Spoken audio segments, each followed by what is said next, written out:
When you're tasked with setting up the sequel for one of the most critically acclaimed choice-based narrative games of all time, such as 2015's unexpected phenomenon, Life is Strange, you find yourself with some incredibly large footsteps to follow in. After appealing to the community's love and nostalgia for the original game, and its memorable setting of Arcadia Bay, with its incredibly diverse, well-written, and well-acted cast of characters, in the subsequent sequel, Life is Strange Before the Storm, released 2 years later in 2017, and then yet again one more time with the standalone prequel chapter Farewell in 2018, Don't Nod effectively, over the course of almost 4 years, released a narrative trilogy spanning the lives of Max Caulfield and Chloe Price, focusing on their ever-evolving relationship, while the drama and extraordinary circumstances of the outside world pours in.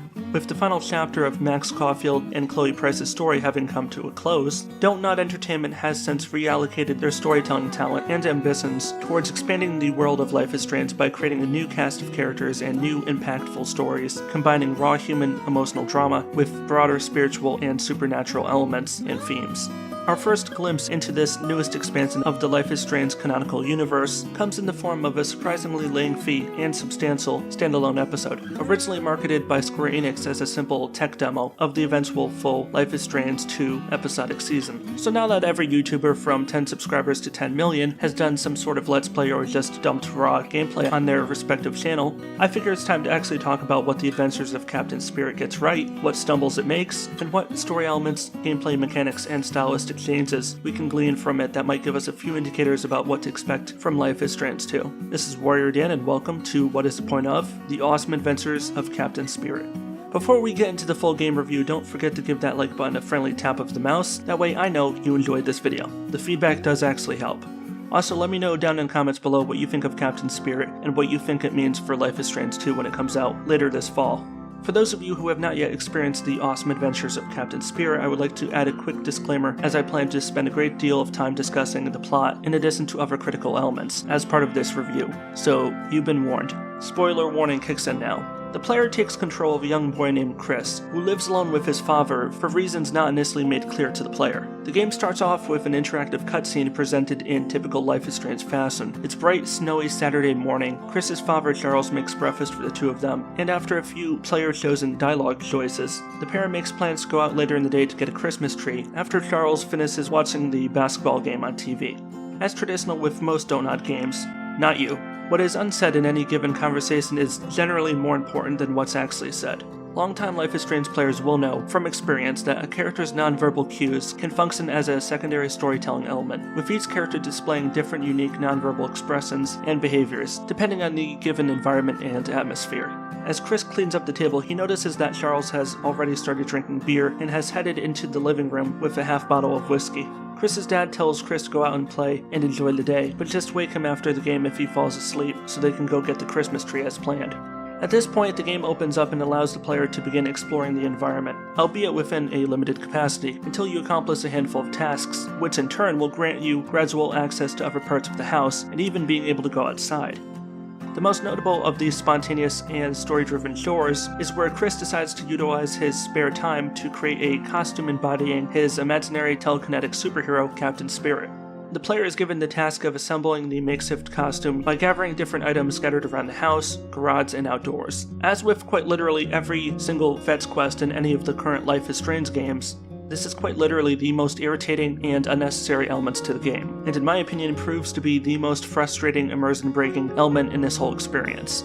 One would have thought that following the release of Before the Storm, which radically reduced the frequency of these fetch quest minigames, and was subsequently widely praised for its decision in having done so, Don't Nod and Square Enix would have taken the hint and cut the entire concept. But apparently they enjoy punishing the player with unnecessary mechanics, so I hope you have a second monitor or a phone to look up the item locations. Otherwise, settle in and get ready for a whole lot of unnecessary fetch quest busy work.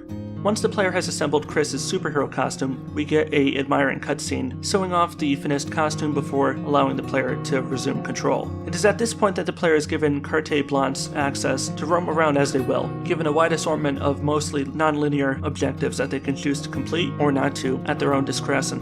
Chris goes on to spend the rest of the game exploring his environment, giving us a glimpse into the world through the lens of Captain Spirit. Traditionally, one of the most critical components of any Life is Strange story is deliberately avoiding any direct correlation or comparisons with the superhero or sci-fi genres, with an overall looser relationship to these genres than a hooker with their client. The Awesome Adventures of Captain Spirit is different in this regard because instead of downplaying these genre inspirations, hiding them below layers of human drama, it wears these inspirations on its virtual sleeves, while at the same time always finding new ways to cleverly contrast them. Again, in traditional Life is Strange fashion, a lot of the more important underlying story elements are hidden away as discoverable interactive objects that the player can pick up, read, or otherwise examine to uncover new additional information that ties into the larger story, and may affect future conversations your character will engage in. The game's story plays strongly with the themes of childhood, innocence, and imagination, as Chris escapes from the underlying sadness, guilt, and regret surrounding his mother's unexpected and untimely death, something that separates him and his father. The Awesome Adventures of Captain Spirit also gradually builds on the idea of how most children in healthy households idolize their parents before later beginning to realize that they too are flawed and can make mistakes and may not always know the answer to every problem. When it comes to delivering compelling storytelling, nothing can get in the way and break the player's immersion faster than bad lip syncing, something that the Life is Strange games, particularly the original one, suffered with immensely. However, while this occasionally happens in Captain Spirit, it is nowhere near to the same degree of frequency, which for a game series presented as essentially an interactive film is definitely a plus in my book. From a game mechanics perspective, Captain Spirit is by no means groundbreaking, with generally easy to solve environmental puzzles that nearly always involve locating one or more household items that are all for some reason scattered around like Easter eggs. As said before, there's really very little deviation in this pattern, with basic rinse and repeat puzzles which can be summed up simply as follows. Attempt to locate an item, overcome an obstacle that gets in the way, jab the keyboard or controller repeatedly to beat the quick time event that pops up, then bam, you've completed the puzzle. Captain Spirit also greatly borrows, one could argue outright steals, from the Life is Strange Before the Storm bonus episode Farewell, in which among other things, young Max and Chloe attempt to use a treasure map to find a secret pirate treasure chest Chloe's dad had buried for them to uncover. Here in Captain Spirit, Chris has to find the missing piece of his own treasure map before being able to puzzle out the final location of his own buried treasure. A treasure which ends up being a direct link to the emotional drama crux of the plot, and has a direct correlation with the final outcome of the game, just as it did with Max and Chloe in Farewell. One almost wonders if Farewell was created as a tech demo for Captain Spirit, just as Captain Spirit itself ironically was developed as a tech demo for Life is Strange 2. Maybe I'm reading too much into the puzzle dynamics, but I'd be remiss not to address that connection. But as with the Life is Strange games, the puzzle mechanics were never really particularly interesting, but served as decent opportunities to showcase the main character's particular skill set. For Max, it was her eye for photography and her steadfast loyalty to friends.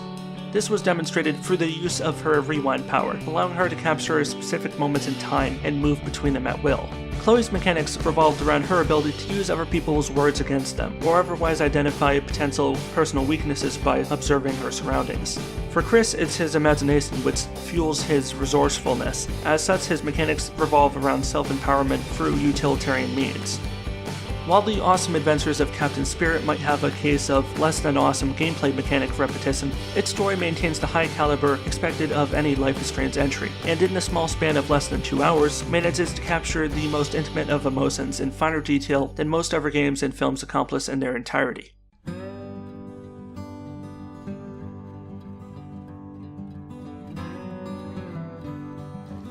Breakfast of Champions. Listen, buddy, you won't hurt my feelings if you don't love my eggs.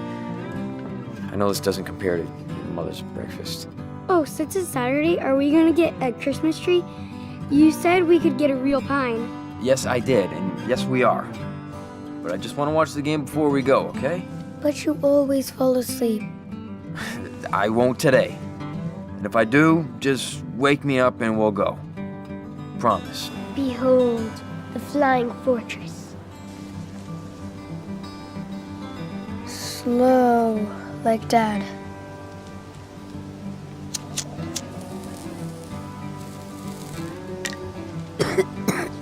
Oh, man. Stop.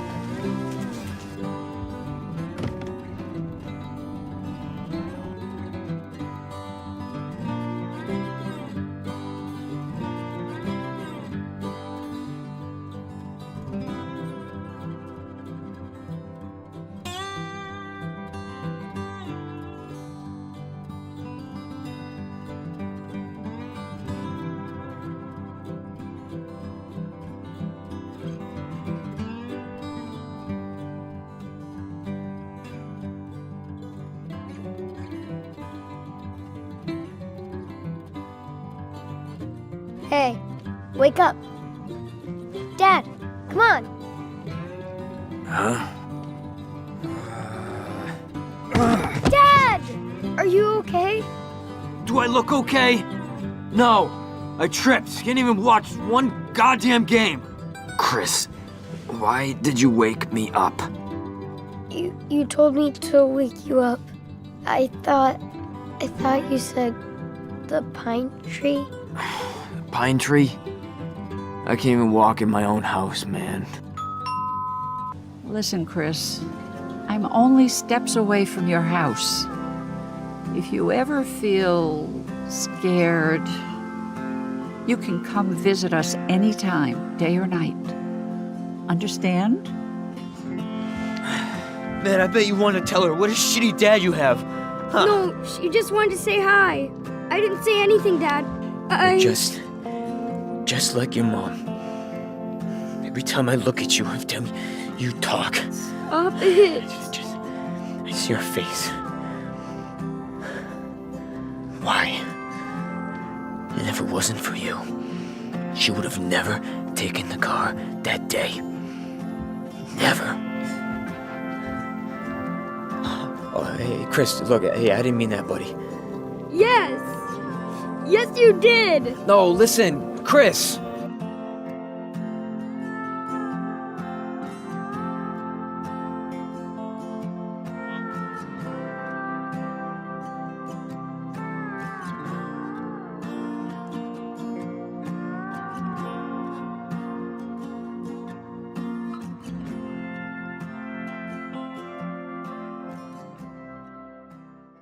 For what was initially perceived as a simple industry-standard tech demo, hastily thrown out to the public as a means to entice people into buying the full game, Captain Spirit somehow manages to go above and beyond its calling. On a scale of 1 to 10, I would give The Awesome Adventures of Captain Spirit an 8 out of 10. It can be rather dull at times and overly reliant on repetitive behaviors. It does manage to mostly scrape by, in large part due to its beautifully animated cutscenes, decent voice acting, spot-on soundtrack, and its attention to detail. It's a game I would happily recommend for anyone who is crazy about story-driven games, especially for those of you who have played any of the Life is Strange games preceding it. It is not necessary to play the games before this, but if you have played the original games, you will definitely get a kick out of some of the additional little Easter eggs and references. But that's it for today. Hope you enjoyed this What Is the Point Of? If you enjoyed this video, please do hit that like button and tell me in the comments down below whatever games you think I should cover in a future What Is the Point Of video on this channel. If you want to see more videos like this, be sure to subscribe and opt into getting notifications so that way you can be among the first to know as soon as a new video goes live. This is WarriorDan signing out. Stay awesome everybody, and peace out.